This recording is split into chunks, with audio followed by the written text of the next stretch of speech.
첫 번째 강의는요, 그 이집트와 메소포타미아의 수학과 그 문화를 보면서 성경에서의 모세와 요셉하고 연결고리를 찾아봤고요.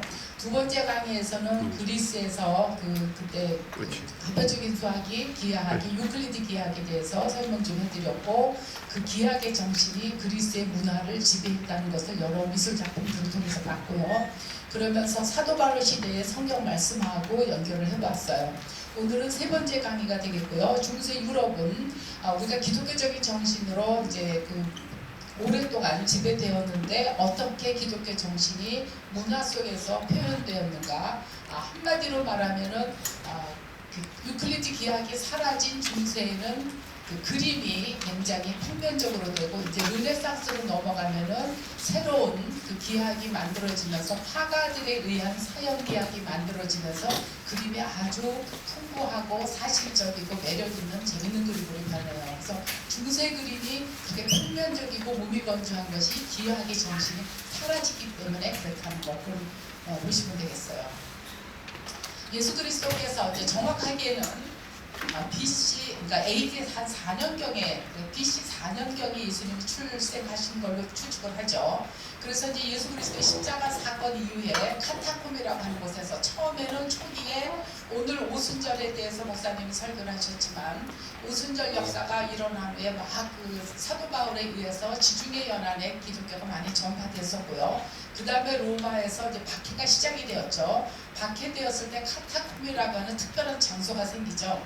카타콤은 가보신 분들 알겠지만 공동 무덤이기도 하면서 은신처도 되고 예배도 드리면서 거기서 살고 죽으면은 거기서 묻히고 하는 그런 공동의 장소였죠. 그래서 그 카타콤의 길이는 서울에서 부산까지 거리 약 550km 정도가 된다고 하죠. 다 그 길이를 연장을 해보면은. 근데 이제 카타콤에 들어가면 주의해야 될 것이, 이제 한번 들어가면 나오기가 힘들어서 가이드에 이제 뒷공무니만 보고 따라가야 된다는 말이 있을 정도로 그렇게 그 핍박받는 그리스도인들이 정말 신앙심의 발로로 로마인들인 경우에 기독교를 믿으면은 공직에서 박탈되는데도 불구하고 기독교를 믿었던 그런 그 순교의 정신이 살아있는 것이죠. 그러면 그 당시에 이제 카타콤에다가 어떤 그림을 그렸을까? 그리스 로마 미술이 인간의 이성과 육체미, 아름다움의 조화를 추구했죠. 지난번에 그리스 미술에서 처음에는 7등신으로 조각을 하다가, 그리스는 미술이 아니라 조각이었죠. 그래서 그 그림이 아니라 조각이었는데 7등신으로 하다가 황금비의 비례를 발견하면서 8등신으로 인체를 아름답게 조각하기 시작을 했고요. 그런 이제 그 비례라든가 조화의 아름다움을 추구했다면, 기독교 미술에서는 예수 그리스도가 이제 전파를 했잖아요. 하늘나라의 부분을 설명을 했는데, 하나님의 영광을 성경에서는 비둘기 같은 내려오고 뭐 불같은 성령 이런 식으로 표현을 하지만, 그것을 그림으로 어떻게 표현할 것인가, 그런 것들이 문제가 되고요. 구원, 하나님의 그 죄인으로서 구원받은 그런 의미를 어떻게 추구하는 것인가, 그것이 중세 미술에서의 이제 주요한 관점이 되겠죠. 그러니까 기독교 미술에서는 상징적일 수밖에 없고요. 실물과의 유사성에서 떨어질 수밖에 없어요. 자, 카타콤의 벽화에서 요나의 기적을 보시면 가운데가 요나의 그 이제 밥덩굴이 있는 뭐 그런 장면이고요. 왼쪽에 배를 타고 가는 장면이 보이죠. 왼쪽에 배 타고 가는 장면이 이제 요나가 풍랑을 만나는 사건. 요 맨 밑에 뜨거워가지고 하나님 앞에 기도할 때 밥덩굴을 준 장면이라든가 이제 그런 거를 카타콤의 벽화를 이제 기록을 남겨놓게 되죠. 그 다음에 4세기에 카타콤의 벽화를 보면 선한 목자 99마리의 양보다 잃어버린 한 마리를 찾는 예수 그리스도의 선한 목자의 그림을 표현한 거고요. 자, 복음서의 사파를 보면은 이제 처음에는 그 신약 성경은 헬라어로 쓰였고 구약은 히브리어로 쓰거든 아시죠? 그걸 갖다가 이제 그 로마에서 기독교를 국교로 공인하면서 필경을 하기 시작을 해요. 그럼 필경사가 아침에 일어나서 새벽에 묵상하고 기도하고 식사하고 그 다음에 필경을 하기 시작을 한대요. 기도하고. 그럼 점심 먹고 또 뭐 잠깐 운동을 하겠죠. 그래서 필경하고. 그러면 신구약을 다 한번 필경을 하는데 2년 반이 걸렸대요. 이제 그러다가 구텐베르크의 활자 때문에 이제 막 성경이 이제 인쇄되기 시작을 했죠. 그래서 이 복음서를 다 쓰는데 거기다가 사파를 그려 넣었대요. 그러면 오늘 설교하신 거하고 아주 절묘하게 매치가 되는데요.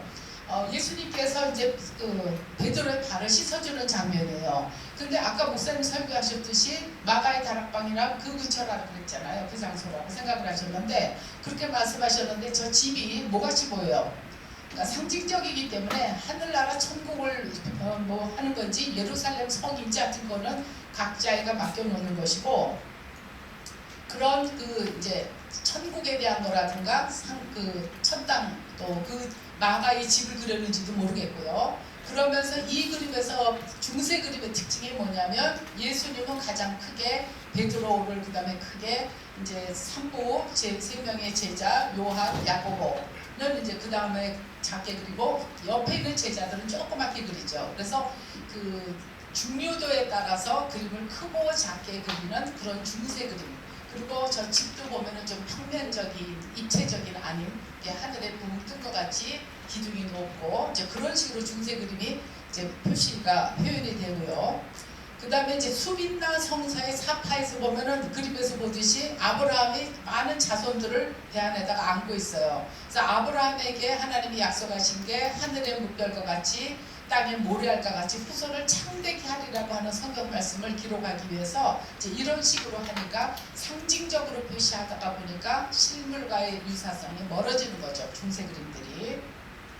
자, 이거는 사도 바울에 의해서 2세기경에 붉게 표시된 것이 전부 복음이 퍼진 그렇게 이제 전도가 된 지역이에요. 그래서 굉장히 빨리 이제 기독교가 많이 전파가 되어서 여기 보면은 그 지금 포인터가 없어서요. 자세히 뭐 지적을 하겠는데요. 갈라디아도 있고 안디옥도 있고 뭐 다 있죠. 지중해 연안의 기독교적인 도시들. 자, 이제 6세기로 넘어오면은 피렌체에서 성경석의 사파예요. 그러니까 중세 그림들은 그림을 따로 그리지 않아가 다 성경석에 사파로 남겨두었는데 십자가의 처형과 부활이에요. 그래서 이 그림을 보면 조선시대 그림 같아요. 조금 조선시대 우리나라 수채화 같이 느껴지는데요. 재밌는 얘기가 있어요. 이제 중국이 주계장막으로 문을 닫았다가 그다음에 키신저에 의해서 얼마 전에 신문에 나온 거 보니까 키신저가 100세에 생일을 했더라고요.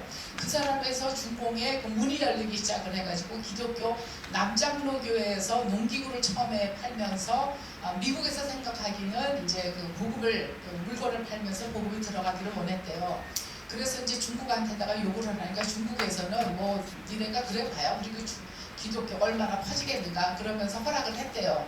그래서 가운데다가 이제 예수의 사진을 붙여놓고 양쪽에다가 한쪽에는 주울레의 사진과 한쪽에는 등소평의 사진을 붙였대요. 교회에다가. 그랬는데 어떤 할머니가 그걸 보고서 예수님 옆에서 죽은 두 강도구나. 그게 타임즈에서 났었다 그러죠. 재밌는 얘기가 있어요.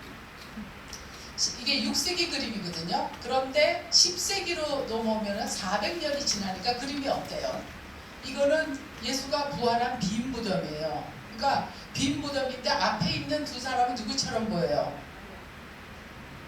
천사인데 얼굴이 우스꽝스럽죠. 자, 이게 바로 뭐냐면 기약의 정신이 사라진 중세 그림의 그 대표성들이에요. 그러니까 굉장히 무미건조하고 좀 우스꽝스럽게 돼버리고 현실성이 떨어지는 그런 그림들이 중세 그림의 특징이 돼요. 이제 12세기로 넘어오면 더 유치찬란한 그림이 에덴 동산의 아담과 이브예요. 지난번에 우리 만남지에도 미켈란젤로의 그림이 너무나 아름답죠. 미켈란젤로의 그림이 천지창조의 그림 같은 거 너무 아름다운데 그는 르네상스 그림이기 때문에 그래요. 하나님의 얼굴도 너무 유치하고 아담과 하와에다가 뱀을 유혹하는 뱀이 꼭 지렁이같이 묘사되어 있는데요. 그러니까 앞에 그림이 6세기에서 10세기에서 12세기로 오니까 너무너무 중세 그림이 재미없어요. 그 중에서도 제일 재미없는 걸 제가 또 골랐어요. 자, 기하계, 그리스의 유클리드 기하학이 없어졌을 때 그림이 이렇게 무미건조하고 우스꽝스럽고 재미없는 그림이 되었다. 근데 기하학이라는 것은 공간의 수학이다. 고대 그리스의 유클리드 기하학은 바로 플라톤의 이데아 사상에 근거해서 이제 발전한 기하학이고요. 그거는 저번에 말씀드렸고요. 중세 유럽으로 되면은요, 유클리드 기하학이 다 소멸돼요. 왜냐하면은 학교라는 것들이 다 불타버리게 되고, 이제 게르만 민족에 의해서 서유럽이 이제 그 야만인들이 침략을 하게 되면서 로마가 다 막 멸망을 해버렸잖아요. 그리고 성직자를 중심으로 사원에서 수도원을 중심으로 하는 수학, 사원 수학이 발전을 해요. 근데 재밌는 거는 이 사원 수학이 수학에서 아무 의미가 없어요, 지금은. 그리고 르네상스 시대로 가면서 이제 새로운 화가들에 의해서 촉진되는 사형기학이 만들어져요. 이제 사형기학은 일반에서는 안 배우고 수학과에서만 배우는 기학이에요. 근데 서로마 제국이 암흑시대를, 특히 암흑시대라는 것이 수학과 과학이 발달하지 못한 암흑시대였다면 동로마 제국, 비잔틴 제국에서는 찬란한 비잔틴 문화를 만들어요. 선한 목자 예수 그리스도에 대해서 타피스트리라고 해서 이렇게 카페트처럼 짠 것들로 만드는데 여기서는 아름다운 비잔틴 양식이 있어요. 근데 이제 그 로마가 313년 기독교를 국교로 공인을 하면서 이제 찬란한 기독교 문화를 받아들이다가 이제 핍박을 하다가 그냥 받아들였죠. 그런데 로마에서는 미술이 아니라 대표적인 것은 건축물이에요. 바실리카라고 하는 것은 고대 그리스에서는 일반인들이 모여있는 그 집회 장소라고 하는 것이 아고라 언덕이었어요. 아고라 광장에서 모였었는데 로마 시대에는 바실리카라는 건물을 지어요. 그런데 그 건물이 나중에는 이제 중세에서 바실리카를 로마에서 많이 지었었는데 기독교로 공인하고 보니까 그 전에는 핍박받을 때는 이교도였는데 바실리카에서 예배를 드리기가 곤란하잖아요. 그러니까 성당을 져야 돼요. 교회를 짓기 시작을 해요. 십자가만을 붙여놔서는 곤란하니까 교회 건축이 이제 활발하게 벌어지고요. 그 다음에 우리 배너 영화에서 많이 봤듯이 원형 경기장을 많이 짓죠. 로마에서는. 그 다음에 콜로세움이라고 하는 유명한 건물을 짓고요. 그 다음에 로마에서는 목욕탕, 공중 목욕탕을 아주 굉장히 많이 지었어요. 그래서 AD 33년이니까 예수님이 돌아가시던 해쯤에 로마 시내에 170개였대요, 목욕탕이. 근데 470년이 됐을 때 850개로 늘어날 정도로. 근데 로마가 인구가 보통 100만이었다고 추정을 하죠. 100만의 대도시에서 50만은 노예였을 거다. 그리고 50만이 시민이었을 텐데 그 시민이 목욕탕을 공짜로 들어갔대요. 그러니까 로마의 재정이 거덜날 수밖에 없고 로마인들이 얼마나 사치스럽고 퇴폐하게 살았냐면은 폼페이 유물에서 보면은 식탁이 이렇게 비스름하게 기울어져 있죠. 왜 기울어져 있냐면은 이태리 정식 음식을 갖다가 귀족들이 다 먹은 다음에 코스 요리를 다 먹은 다음에 그걸 토해냈대요. 그러니까 실을 넣어가지고 토해내면은 음식을 이렇게 쓸어버릴 때 씻어놓고 또 있다가 좀 있다가 또 먹고 그렇게 사치스럽게 먹고 그 다음에 폼페이 시가 폭발할 때 아주 안 좋았던 것들이 많이 드러나고 있죠. 그래서 사치와 향락이었었고 그런데 이제 어떤 비판하는 사람들이 그렇게 얘기를 해요. 로마와 지금 대한민국에 공통점이 있다. 로마에서 이제 인구가 줄어갖고서요. 인구가 줄어서 자녀를 3명을 낳으면 공직에 우대할 정도로 인구가 줄었었어요. 근데 그 당시에 요즘에 우리 대한민국의 인구 주는 거 우리 다 지금 심각하게 알고 있잖아요. 근데 그 당시에도 왜 그렇게 줄었는지 모르겠는데요. 근데 목욕탕에 온탕, 미온탕, 열탕, 냉탕이 있을 정도로 굉장히 화려했고 그 다음에 수영장도 있었고 노예 대기실도 있을 정도였고 그래서 수로 시설이 굉장히 발달해서 로마 시대에 만든 수로를 지금 이태리에서 그냥 사용하고 있을 정도로 건축에 굉장히 우수해요. 그 사람들의 그러니까 로마의 법률 같은 것들은 아주 탁월하죠. 그래서 우리나라 지금 찜질방의 문화가 굉장히 유사한데 찜질방도 로마 시대랑 비슷하고 애기를 덜 낳는 것도 비슷하고 하면서 이제 비판하는 분들도 있어요. 그래서 로마의 건축은 이렇고요. 이게 이제 콜로세움인데 그 전에는 돌로 건물을 짓다가 화산 폭발한 화산재를 갖다가 건물을 짓기 시작했어요. 그래서 5층으로 올려서 지었는데 여기 들어가 보니까 이제 초기 기독교들을 핍박할 때 사자밥이 되게 했던 이 지하에 그러니까 지하에다가 맹수들 사자나 곰 이런 호랑이 그런 맹수들을 가둬놨다가 이제 기독교인들을 핍박할 때 순교하게 할 때 꺼내놓죠. 그러면 그 자리에서 막 물어 뜯고 죽는데 근데 이 스타디움이 12만 명이 들어갈 정도로 엄청나게 큰 스타디움을 줬고 위에 창까지 있었다고 그래요. 그러면 창이 있어가지고 비가 올 때 햇빛을 가릴 수 있는 그런 창이 있었는데 그걸 누가 기계로 하는 것이 아니라 누가 하느냐 노예들이 노예들이 끈으로 연결을 해가지고 그걸 막 걷어내고 칠 수 있을 정도로 그만큼 건축이 아주 과학적이었고 현대 스타디움의 원형이라고 하죠. 콜로세움이. 로마 제국의 몰락에서는 이제 대표적으로 우리가 사치와 향락으로 이제 역사가들이 생각을 하는데요. 동로마 제국, 비잔틴 제국이 모자이크의 찬란한 비잔틴 양식. 그래서 그 성당에서도 그 모자이크 같은 것들은 비잔틴 양식이고요. 서로마 제국이 특별히 6세기에서 11세기가 암흑시대라 그래요. 그래서 이 시대를 왜 특별히 암흑시대라고 하는 이유는 수학과 과학이 발달하지 못했기 때문에 요한일서 2장 16절에는 이런 말씀이 있어요. 이는 세상에 있는 모든 것이 육신의 정욕과 이생의 자랑이니 다 아버지께로 온 것이 아니요 세상으로부터 온 것이다. 그러면서 중세가 금욕주의를 강조하니까 금욕을 강조하면서 자유로운 인간의 이성을 억압당하니까 이제 이렇게 그 미술에서 과학에서 수학에서 사실성과 현실성이 퇴보하고 조형적 예술에서 실물과의 유사성이 떨어지게 돼요. 자, 그래서 중세 이제 기독교 미술의 기능은 뭐냐면요. 중세 시대 때 글을 읽고 쓸 줄 아는 사람은 고대 이집트에서도 1%의 사람만이 상류층의 사람만이 글을 읽고 쓸 수 있었다 그랬죠. 99%는 문맹이었어요.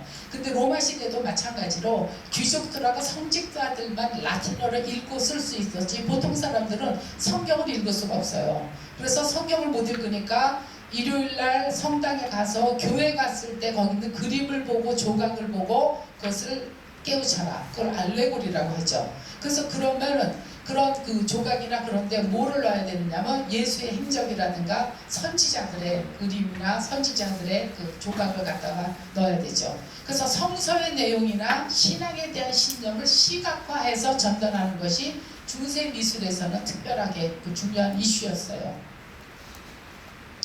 서로마 제국에서는 그러면 수학이 어떻게 발달했냐면 수도원을 중심으로 사원 수학이라고 하는데 보에티우스는 그 당시에 한 6세기에 가장 대표적인 수학자이고 신학자예요. 그러니까 중세는 전부 수학자가 신학자였는데 산술교정이라는 책이 있거든요. 근데 그 책에 자연수라는 것을 완비수, 부족수, 과잉수로 분류를 해요. 그러면 완비수라는 것은 뭐냐? 약수를 더했을 때 예를 들어서 6의 약수가 2하고 3, 1, 2, 3이잖아요. 6의 약수가. 그러면 1, 2, 3을 더해서 6이 되니까 6은 완전수다.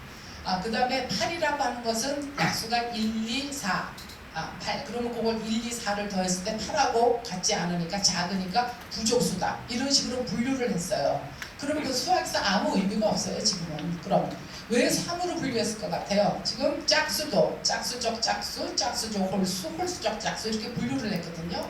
소수는 소수, 비소수, 호소수. 삼위일체 사상 때문에 중세시대는 3으로 그냥 분류하는 걸 좋아했어요. 이런 그 5세기, 6세기의 대표적인 신학자의 책에 의미 없는 것들을 했다는 거, 중세에. 알비누스라고 하는 수학자는 오성을 예리하게 하는 문제집이라는 책이 있거든요. 어떤 두 사람이 5마리에 2파운드를 주고 돼지를 100파운드만큼 공동 구입했다. 이것을 분배한 뒤에 금세 같은 비율로 팔고 이익을 보았다. 이유는 무엇인가? 그러면 5마리에 2파운드를 주고 샀으니까 한 마리에 0.4파운드잖아요. 한 마리에 0.4파운드면 100파운드면 몇 마리가 나오잖아요. 그런데 이것을 분배했대요. 몇 대 몇으로 분배했는지 이유가 없어요. 초등학교 한 3, 4년이면 풀어야 되는 문제인데 비율이 없어요. 이런 것이 문제가 나오고 답이 있고, 그러니까 지금 개그 콘서트에 나와야 되는 그런 문제들인 거죠. 유치했던 거죠, 한마디로. 또 그런데 이제 아주 다 부정적인 것만이 있는 건 아니고요. 베다라는 그 신학자의 계산론이라고 하는 책에는 주로 기독교 축제를 정하는 문제를 다뤘어요. 부활절은 춘분이나 춘분 후에 보름 다음에 오는 첫 번째 주일. 첫 번째 주일이면 그거를 부활절을 하고 첫 번째 주일이 보름이 주일과 겹치면 그 다음 주일로 그렇게. 그래서 지금 우리가 사용하고 있는 부활절은 현재 부활절은 325년 니케아 종교회의에서 정한 방법을 따르고 있어요. 그래서 이런 것들은 이제 계산 축일 같은 것들은 이제 중세에 정한 것들을 지금도 하고 있다는 거. 이거는 의미 있는 것들이죠. 서로마 제국의 수도를 보면은 학문을 기독교 활동의 중심지였고 그리스 로마의 학문과 미술을 보존한 반면에 여성의 불평등이 시작이 돼요. 중세 시대의 여성의 불평등은 우리나라 조선 시대 같아요. 토마스 아퀴나스는 중세의 가장 대표적인 교부 철학자잖아요. 어거스틴하고 토마스 아퀴나스 두 명의 가장 대표적인 철학자인데, 토마스 아퀴나스는 뭐라고 얘기를 했냐면, 여자는 태어날 때부터 주인인 남편의 속박 아래 영원히 놓이도록 되어 있으며 하나님은 남자에게 우월성을 부여하여 모든 방면에서 여자를 지배하도록 하였다. 그래서 이제 우리나라도 왜 여자들이 술을 따라야 되는 사람은 친정 아버지하고 남편하고 그다음 누구죠? 스승님하고, 그렇게 세 사람의 남자에게는 술을 따라도 좋다는 그런 전통이 있죠. 뭐 그리고 이제 여자에 대한 어떤 규례들이 있고 그러는데, 그 중세 여성들도 마찬가지였어요. 근데 왜 불평등이 시작이 되냐면요, 중세 유럽 사회는 봉건제 사회예요. 그리고 봉건제라는 거는 정확하게는 지주 농업제예요. 그러면 왕이 땅을 영주들에게 나눠줘요. 그러면 영주는 그 땅을 지키는 기사를 고용하게 되고, 그러면 이제 그 기사들은 이제 녹을 받죠. 그러면 농사를 짓는 사람들은 농노예요. 중세의 꽃은 기사라고 하죠. 그러면 이 주종 관계에서 남자들은 군역을 납하니까 군대에 가서 나라를 지키니까, 여자들은 군대 가지 못하는 여자들은 불평등이 지속될 수밖에 없어요. 그래서 가장 큰 원인 중에 하나는 군대 문제였어요. 그래서 가부장적인 가족 구조가 확고하게 되면서 여성 불평등이 이제 확고하게 되는데, 처음에는 중세도 수도원에서 여성들도 수도원장을 했어요. 그러다 나중에는 여성들은 수도원장에서도 자꾸 배제되고 남성들만이 이제 하게 돼요. 자, 요거를 보면은 뭐 같아요? 왜 우리 옛날에 그 트렁크들 집에 있었죠? 옷들 집어넣는 그런 것들. 저기 국제시장 영화에서도 그 트렁크가 나왔었는데, 이거는 중세 시대 때 여성들이 결혼할 때 가져가는 리모주 상자예요. 1180년이니까 12세기죠. 근데 중세가 지금 여성 불평등이 시작되었다고 하는데, 재밌는 거는 저 오른쪽 사진을 그림을 보면은 남자의 목을 여자가 잡아당기고 있죠. 그리고 남자는 무릎을 꿇어요. 지금 뭐 하는 장면 같아요? 여자한테 사랑을 구해야 하는 거예요. 여자한테 사랑을 구해야 할 때는 여자가 갑이에요. 그 사회 전체가 남자가 갑이고 여자가 을인 것 같은데, 사랑에 대해서는 여자가 갑이 돼요. 그런 거를 이런 그 리모주 상자에다가 조각을 하고, 또 이쪽에서 보면, 왼쪽에서 보면 여자가 허리에다가 손을 올려놓고 있으면서 갑의 행세를 하고 있는데, 왼쪽에 남자가 세레나데를 지금 연주하는 거예요. 악기를 가지고.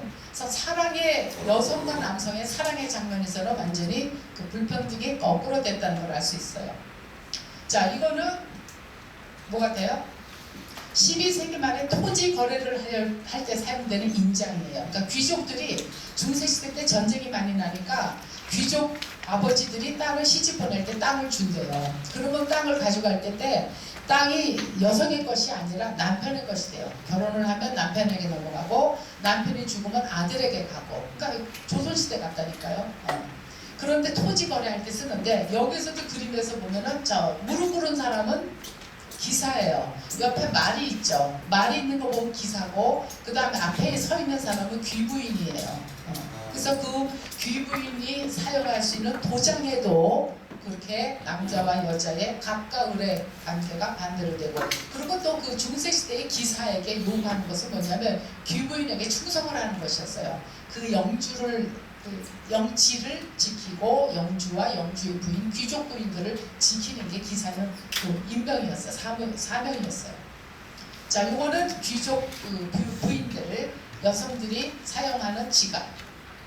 1770년, 90년이니까 12세기에 리넨으로 만든 여성들 지갑인데, 실크로 저 수를 놓은 건데, 저기서 보면은 남자의 손에 뭐가 있어요? 매가 있어요. 그 매라는 것은 이제 그 사랑의 전령사죠. 그 매가 통신을 할 때 사용되는 통신 수단이죠. 그래서 이제 사랑의 그 편지를 가지고 매가 왔다 갔다 해주는데, 여성에게 그 사랑을 구애하는 장면들. 이걸 보면은 중세가 기독교적으로만 굉장히 그 경건하게 표현된 줄 아는데, 아주 세속적이죠. 남자와 여자의 사랑의 관계가 이렇게 많이 나타나고, 그리스에서는 그렇지 않았잖아요. 전부 기하학적으로만 그 무리들이 표현된 걸 알 수 있는데, 자, 이거는 뭐가 되냐면은 바람벽에 비치는 액자가 아니고요. 등남을 축하는 아들을 낳았을 때 남편이 부인에게 주는 탄생 쟁반이에요. 1400년경에. 그런데 가운데 있는 여성은 누구냐면은 비너스. 그러니까 뭐 서구 문명에서는 하여튼 아름다움의 대명사는 비너스인데 비너스의 음부에서 빛이 나와요. 그러면 앞에 있는 그 6명의 남자들은 전부 역사적인 신화와 전설의 인물들, 삼손을 비롯해서 이졸데라든가 그들의 남자들에게 빛이 나고 옆에 이제 천사들이 있어요. 그러면 그렇게 이제 아들을 낳았을 때는 이런 거를 구체적으로 이런 그림을 그린 거를 쟁반을 선물한대요. 제일 좋은 선물은 뭘 것 같아요? 요즘 같은 뭐 여자들이 좋아하는 가방이라든가 또 뭐 비금속이라든가 또 제일 좋은 건 현금이죠. 자, 이거는 뭐 같아요? 무슨 조각품 같죠? 재밌어요. 조각품이 아니라 주전자예요. 그런데 제목이 아리스토텔레스와 필리스. 아리스토텔레스는 지난번에 얘기했지만 여성은 남성의 2분의 1과 같은 열등한 존재라고 했잖아요. 플라톤은 여성의 교육을 주장한 사람이고 아리스토텔레스는 여성은 아주 2분의 1과 같은 존재다. 그런데 이 대철학자 아리스토텔레스 중세의 1000년, 1500년 동안 과학을 지배한 것은 아리스토텔레스의 과학 철학이었어요. 그런데 그의 제자, 여성 제자 필리스가 얻어 타고 있어요. 등허리에. 등에 타고 있는데 오른손으로 그 스승의 뿔을 머리를 잡고 있고 왼손으로는 엉덩이를 치고 있죠. 그런데 이게 주전자가 돼서 어디에서 물을 넣는 주전자 아니죠. 와인을 넣겠죠. 그럼 어디에다 넣을 것 같아요? 요 필리스 머리 꼭대기가 뚜껑이 열리겠죠. 거기다가 와인을 집어넣으면 요 목에서 요 꼭지가 있죠. 거기서 이제 와인을 받아 먹었을 텐데 뭐에 사용했을 것 같아요? 귀족들의 파티에서 사용했겠죠. 파티에서 와인을 먹을 때 귀족 부인들이 야 아리스토텔레스 너 우리 여자를 그렇게 이브렐과 같은 존재를 비하했지만 폄하했지만 그러면서 깔깔대면서 와인을 마셨을 것 같아요. 자, 이거는 중세시대 때 이런 그림도 있어요. 신체관리법, 성지침서, 아들을 낳기 위해서는 어떻게 해야 된다. 이런 것들도 다 있고요. 더 야한 것도 많은데요. 제가 학생들한테 그런 거 안 보여주고 또 교회가 돼서 그런 거 안 하고 가장 점잖은 걸 할 거예요. 자, 이거는 서 있는 신랑 신부인데요. 이 사람이 신랑인지를 어떻게 하냐면 지금 이게 흐려서 그러는데요. 확대 보면은 머리에 이렇게 화환이 있어요. 화환이 있으면 신랑이래요. 그리고 신발을 앞에 빼어줘가는 무슨 왜 마법사 구두 같은 거 그런 거 신고 있는 신랑 신부예요. 근데 15세기 독일인데 재밌는 거는 이런 게 뒷면에 있어요. 이거를 어떤 사람이 의뢰를 해가지고 돈을 내고서 그림 받은 거예요. 근데 뒤에는 썩어가는 남녀의 욕심. 그러니까 앞에는 신랑 신부, 뒤에는 썩어가는 남녀의 욕심. 그런데 이것이 의미하는 것이 뭘까요? 왜 이렇게 화가가 그림을 그려줬을까요? 너희들은 어차피 인간은 썩어질 운명이다. 세월을 아껴라. 기독교적으로 긍정적으로 보면 세월을 아끼라는 뜻도 되고 또 한편으로는 쾌락자들이 볼 때는 노세 젊어 노세 그런 의미도 있고 어차피 썩어질 건데 젊어서 놀아야 된다. 그런 의미도 있고 여러 가지 의미가 있죠. 이제 중세는 그림에서 이렇게 아주 세속적인 것들이 많았다는 걸 알 수 있고요. 중세는 교회 건축이 이제 발달하기 시작을 해요. 로마네스크 양식과 고딕 양식 두 가지가 대표적인데 로마네스크 양식은 10에서 12세기에 수평적이고 둥근 아치라면 고딕 양식과 대표적으로 이제 고딕은 수직적이고 뾰족한 첨탑, 그 다음에 층도 아치, 스테인드 글라스 이런 것들이 고딕 양식의 특징이 되겠어요.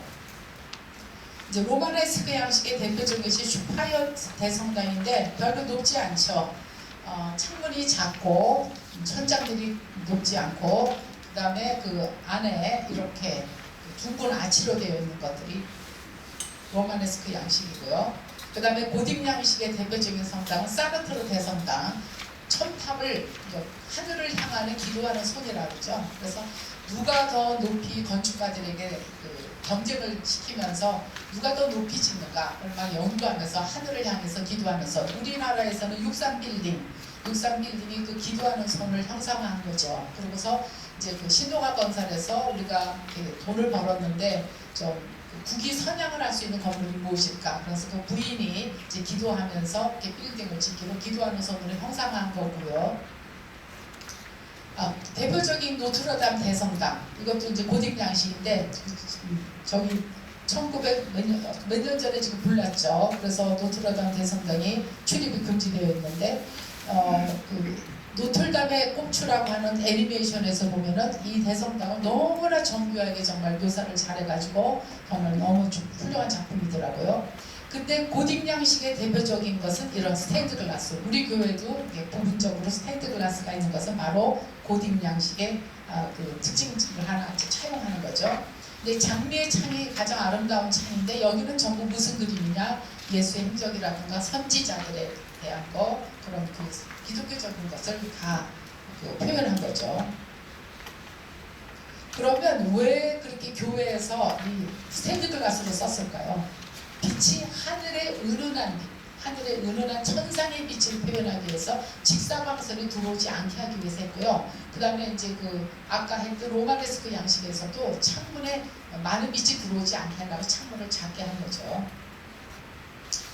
요거는 왼쪽은 명동 성당이고 이제 우리 오른쪽은 영락교회인데 이것도 이제 그 보면 알 수 있죠. 고딕 양식을 차용한 거죠. 근데 우리 교회도 그렇고 뭐 6.25 전에 지은 것들이니까 그때 나라가 융성하지 않을 때니까 첨탑을 많이 뾰족하게 못 지었죠.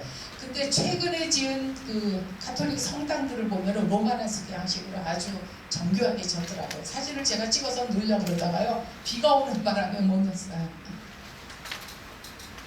자, 13세기가 되면은 유럽에서 어떤 현상이 일어나냐면 도시가 발달해요. 왜 도시가 발달하냐면 십자군 전쟁이 일어났잖아요. 그 중세가 이제 교황의 이름으로 전쟁이 시작이 되면서 그 성지 탈환 때문에 그래서 7차례, 8차례. 저희가 옛날에 학교 다닐 때는 십자군 원정을 7차례라고 배웠는데 요즘 책에는 8차례로 나와요.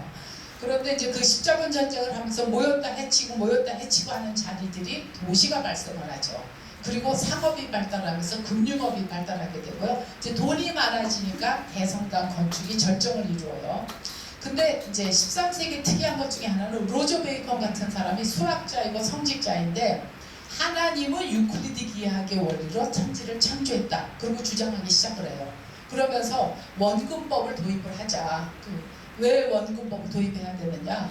아까 베드로의 발을 씻기는 장면에서는 그 멀리 있는 제자는 한꺼번에 조그맣게 그리고 중요도에 따라서 베드로를 크게 그리고 요한을 또 그 다음에 크기로 그렸는데 그렇게 그리면은 사실감과 현실감이 떨어지는 거죠. 그래서 이제 원근법을 멀리 있는 거는 작게 그리고 가까이 있는 것을 크게 그리는 그거를 주장하기 시작을 해요. 베이컨 같은 사람이. 그러면서 그러기 위해서는 유클리드 기하학을 연구해야 된다.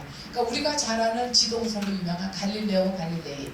갈릴레오가 그 미술학계에서 강의를 할 정도였어요. 그러니까 이런 사람들은 워낙 천재라서 다변면의 것을 다 꿰뚫어 보기 때문에 그 미술학교에서도 그 기하학을 강의했어요.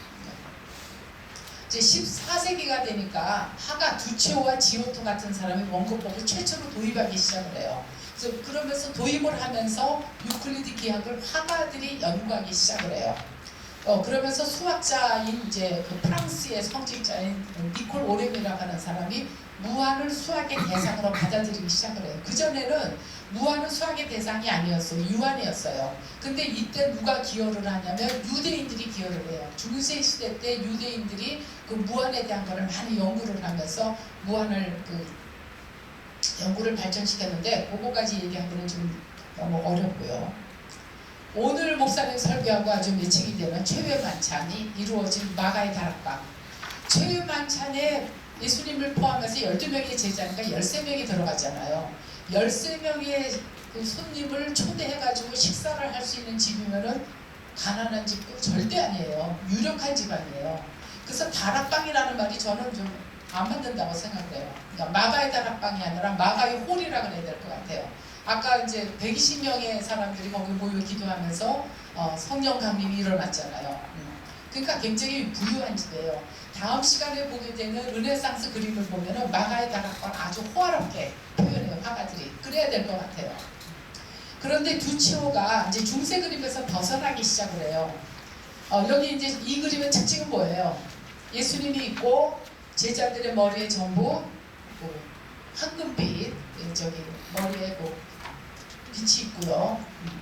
그 다음에 앞에 제자들이 있는데 테이블이 똑바로 나 있지 않죠. 테이블이 기울어져 가지고 음식이 떨어질 것 같죠. 원근법이 완벽하게 없기 때문에 중세 그림에서 원근법이 없을 때 이제 이렇게 부분적으로 사용이 되는데, 여기서 재밌는 사실은 천장의 저 선들, 저 천장에 제가 저거 그은 건데요. 천장의 선들이 수평인데 만나는 것처럼 소실점을 세팅을 했어요. 화가가. 미리 화가가 지금 5개의 점을 세팅을 해가지고 그림을 그려서 앞에 그림들에 비하면 훨씬 원근법이 느껴져요. 지오토의 에도라는 그림을 보면 아까 목사님이 말씀하시기를 막달라 마리아와 예수의 어머니 마리아와 요한나와 여러 여자들이 있었을 거라 그랬죠. 그 따라다니는 여자들을 포함해서 여기 지금 예수가 십자가에서 내려왔을 때 저 여인들의 표정이 중세에 비해서 훨씬 더 표정이 큰 거예요. 슬퍼하는 모습이라든가 저 하늘에서 천사들이 똑같은 표정이 아니에요. 천사들의 그 모션도 포즈가 다 달라요. 막 밑으로 오고 위로 올리고 하는 아기 천사들의 모양이라든가 저런 옷 주름이라든가 중세 그림에 비해서 지금 13세기가 되니까 훨씬 더 입체적으로 나타나고 그 슬픔의 마음이 우리에게 느껴질 정도로 표현이 되기 시작을 하죠. 자, 그래서 이제 원근법이 발달한 그 원인과 영향을 본다면 중세의 단조롭고 평면적인 그림에서 벗어나서 사실적이고 입체적인 그림을 그리기 위해서 원근법을 연구하게 되었다. 이거는 수학자, 신학자도 느끼는 거였지만 특별히 더 누가 감각적으로 필요성을 느꼈냐면 화가들이 느끼기 시작을 했다. 그래서 이제 평행한 직선이 멀리서 만나서 사라지는 점, 그거를 소실점이라고 하는데, 이 소실점을 건축가 브루넬리스키가 이제 성당을 스케치하다가 우연히 발견을 했어요. 그래서 이제 그 소실점을 연구했고, 알베르티라고 하는 화가가 연구를 해가지고 그림에다가 그 소실점을 한 개만 놓자. 아까 두치오는 소실점이 5개가 있었잖아요. 그러니까 완벽하지가 않아요. 다음 시간에 볼 우리가 최고로 유명한 레오나르도 다빈치의 최후의 만찬을 보면은 소실점이 1개로 세팅이 돼요.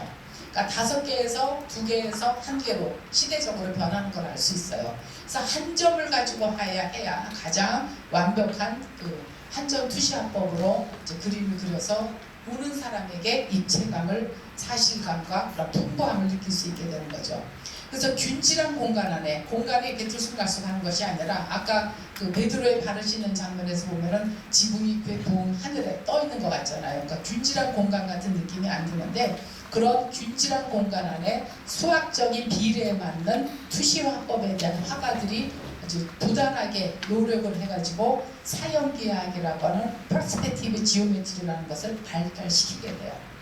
그래서 이제 이것이 중세의 특별한 그 문화가 되겠습니다. 그래서 중세 문화는 한마디로 기독교가 정신세계를 지배했지만 그림에 나타나는 것은 굉장히 세속적인 것이 나타났고, 교회의 성당 건축에서 조각과 그림에서 그렇게 평면적인 것들이 이제 그 사파에서 그림이 나타나고, 교회의 조각이 그 기독교적인 성경의 내용을 가지고 했지만 이제 그게 부분적이었다는 거. 그러면서 결국 기하학의 필요성을 중세시대 때 느끼면서 이제 화가들이 노력을 해가지고 르네상스로 넘어가면서 그 요즘에 우리가 아름답게 느끼는 그런 그림들이 만들어지게 되었다는 거, 그거를 아시면 되겠습니다. 네, 여기까지입니다.